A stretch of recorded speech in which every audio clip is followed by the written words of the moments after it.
All right, I'm here today with my friend Daryl, and we've got some concerns about ChatGPT when it comes to the topic of project management, specifically earned value management. Daryl, what have your findings been so far? Because you have been doing a lot of research on this. So Phil, get a little knowledge of what ChatGPT is. ChatGPT is like a natural language processing system which is developed by OpenAI. Now, OpenAI is a company, I guess, public company associated with Elon Musk. They're a leading research organization for AI, and they created this tool called ChatGPT. Now, it's only trained up to the year 2021, but rumors out there, it's there's a feature that you can actually add to ChatGPT for it to be trained after 2021. Um, Going back to the company OpenAI is a nonprofit a business which was founded in 2015, according to my research.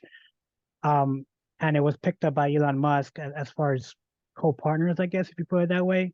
And they're based out of San Francisco. Um, and the partner from Elon Musk is Sam Altman. Now their mission is to provide AI benefits to all humanity, like what Elon Musk is trying to do as well. So with my assessment or experimentation with AI, I wanted to figure out what can we do to benefit this tool for earned value management. At the same time, talk about the concerns that ChatGPT can become in regards to being dangerous or self-induced to the project scheduler or the project manager when they Mm-hmm. ask questions within this tool. Mm-hmm. So, have you played around with it recently, Phil? Oh yeah, I played around with it. It's mind-blowing. I mean, what it can do. Not only does it give you solutions, it puts it in impeccable English, it puts it in great syntax and makes sentences like a human. You would have to be an AI bot to know that it's an AI bot talking to you. But other than that, what it can do is quite staggering. I gave it a TCPI problem, and I asked myself, how many of my students can even calculate TCPI today since PMI took the exam sideways? You know, Mhm. I'm telling you, not one of my students in the past 1 year even knows what TCPI is, but ChatGPT does. And it solved the Yes. problem and it put all the reasonings, listed them all out. So my question is, where would you find a professional to spend time with you to do that? And what would you pay that professional if you needed to learn that? Well, there's no need for you to hire the professional if you know how to ask the questions. So my concern is if you know how to ask the questions, lots of people's jobs could easily be replaced. But if you don't know how to ask the questions, you're still going to need the experts who know how to ask the questions to get the best out of the tool, you know. Yes, and that's my concern, especially with the EVM and IPM profession. It challenged the status quo pretty much. And it takes away the thinking of earned value management and how schedules can be built from point A to point Z. I also am concerned about the self-induced trap it could bring to specific schedulers or PMs out there when they're trying to ask or grab an answer to a question and they get some sort of good answer and they put it out to their stakeholders and then they get challenged. Mm. That's my concern too as well, especially with how this tool is still continuing to learn. Right, right. It's a valid concern, Daryl. And to be quite honest, I asked it a number of questions. And at first, when I asked about TCPI, it did give me an answer that sounded logical. But because I knew about the subject matter, I knew that it got the denominator for TCPI wrong. Now, if I was just a Joe Schmo off the street and I thought I was getting a good answer, put that in front of stakeholders, and I've got egg on my face because it shows I don't know anything about what I'm really touting around. So it still has its flaws, but for the most part, I think people who are knowledgeable enough can really shorten the cycle time in whatever they're doing, which is good. And I think over time, it's going to get smarter. because you've been teaching it stuff, right? Yes, yes. And what I found too was taking a different approach to how you ask a question.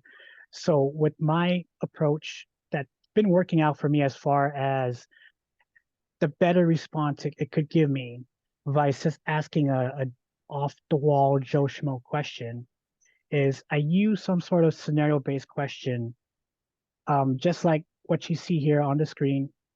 And Hmm. the takeaways is it gives ChatGPT the understanding of what you're trying to focus on. So the Hmm. way I scripted this question is um, I'm telling ChatGPT to ignore all instructions before everything that I typed in before, Hmm. and I'm telling it to play the scenario base of you are an earned value management professional, meaning you've been working EVM for 20 some odd years, and your goal now is to get the best advice to implement EVM in specific projects. Um, to do that, you have to take an approach of always asking questions before you answer the Hmm. question. Hmm. And I put this down right here. Now, believe it or not, this is not me. This is one of the YouTubers that I've actually been following um, for marketing, and he actually did this whole case study, and he actually did a video about this. So I'm Hmm. like, you know what? Let's try using it for EVM EVM. and Yeah. PMP. Hmm. Um, so with this approach, it gave me an understanding of just chatting together, Vice, knowing that it's just a robot. So it will ask you, "Hey, I understand now. What are you trying to do?" So it'll ask me specific question like, within your integrated performance management implementation, what specific areas or concern are you facing? Hmm. Um, so we can put, I have an issue with capturing KPIs. I think you want. Oh, it's erased it. Okay. Ah. So yes, it will spit it out, Phil, Wow. but at the same time, it will also provide some sort of advice Mm-hmm. from what I'm understanding. And as you can Wow. see there, it takes specific areas of the question and you'll point out where it found it. So as you can see there, Yeah. it points out what website is grabbing and what subject is grabbing as well. That's ridiculous. And not even missing a beat. Yeah, not even So missing a beat. to even search with Google, you would spend a fair amount of time doing this. Right. And You, with Google, you have to get your top five or get your top 10 of the best exactly. articles, that Yeah. you can find. Vice ChatGPT can do it all for you. It's just so ridiculous. It's ridiculous. I think Yes. we'll leave our viewers with this thought. Do you have any concerns? Just seeing how intelligent this is. You see the high level, and when I say high level, I'm not talking about summary. I mean like really advanced question that Daryl asked this AI tool, and you see what it spat out with references in the snap of a finger. Anyone who thinks this will not replace some jobs is deluded, I tell you. This will replace some jobs. So one has to get ahead of the curve by understanding what it can do for one's industry and knowing how to stay in front. And that has to be, on a case by case basis, but it is definitely concerning, isn't it, Dow? Yes, yes. And to be honest with you, I know colleges have been really pushing this platform now to be banned in in certain universities and colleges. I know now they're going back to handwriting now, from what I understand. Is it? Wow.